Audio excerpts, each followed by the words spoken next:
নিরামিষের দিনে এই নারকেলি কাঁকরোলটা আপনারা একবার বাড়িতে বানিয়ে দেখতে পারেন। এর থেকে সহজ রেসিপি আর কিছু আছে বলে আমার মনে হয় না। শুধু বাড়িতে নারকেল আর দুধ এই দুটো জিনিস থাকলে খুব সহজেই এটা বানিয়ে নেওয়া যায়। সবার প্রথমে কাঁকরোলটাকে কেটে ভালো করে ধুয়ে নিয়েছিলাম।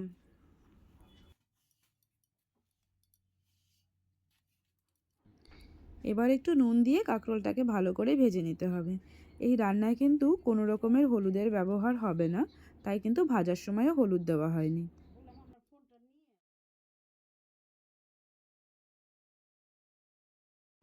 এটা কিন্তু একটু ঢেকে ঢেকে ভাজতে হবে, যাতে ভাজার সাথেই 80% সেদ্ধ হয়ে যায়।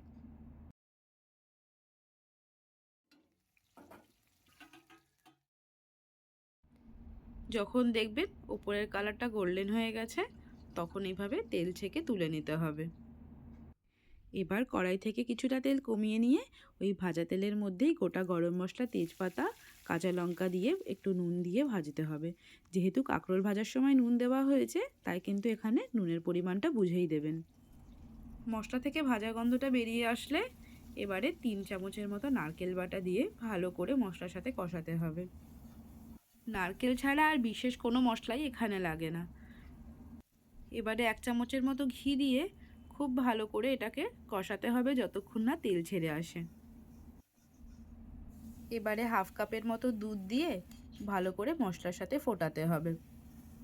আর কিন্তু কোনো রকম মশলার ব্যবহার এখানে করা হবে না, শুধুমাত্র নারকেল আর দুধ, ব্যাস এইটুকুতেই যথেষ্ট। এবারে ভেজে রাখা কাঁকরোলটাকে দিয়ে খুব ভালো করে মশলার সাথে কষাতে হবে।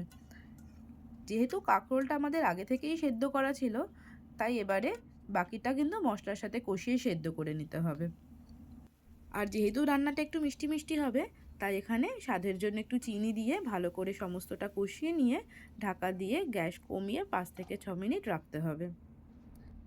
এবার ঢাকনাটা তুলে তাতে পরিমাণ মতো জল দিয়ে সমস্তটা ভালো করে মিশিয়ে নিতে হবে। দেখবেন এখানে কাঁকরোলটা কিন্তু অলরেডি সেদ্ধ হয়ে গেছে। আর যেহেতু এটা সেমি গ্রেভি হবে, তাই জলের পরিমাণটাও কিন্তু একটু বুঝে দেবেন।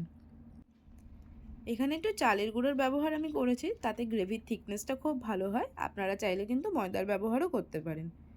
এবার সমস্ত কিছু খুব ভালো করে মিশিয়ে নিয়ে একটুখানি গ্যাসে ঢাকা দিয়ে রেখে দিতে হবে। ব্যাস, আমাদের নারকেলি কাঁকরোলটা এবারে রেডি হয়ে গেল।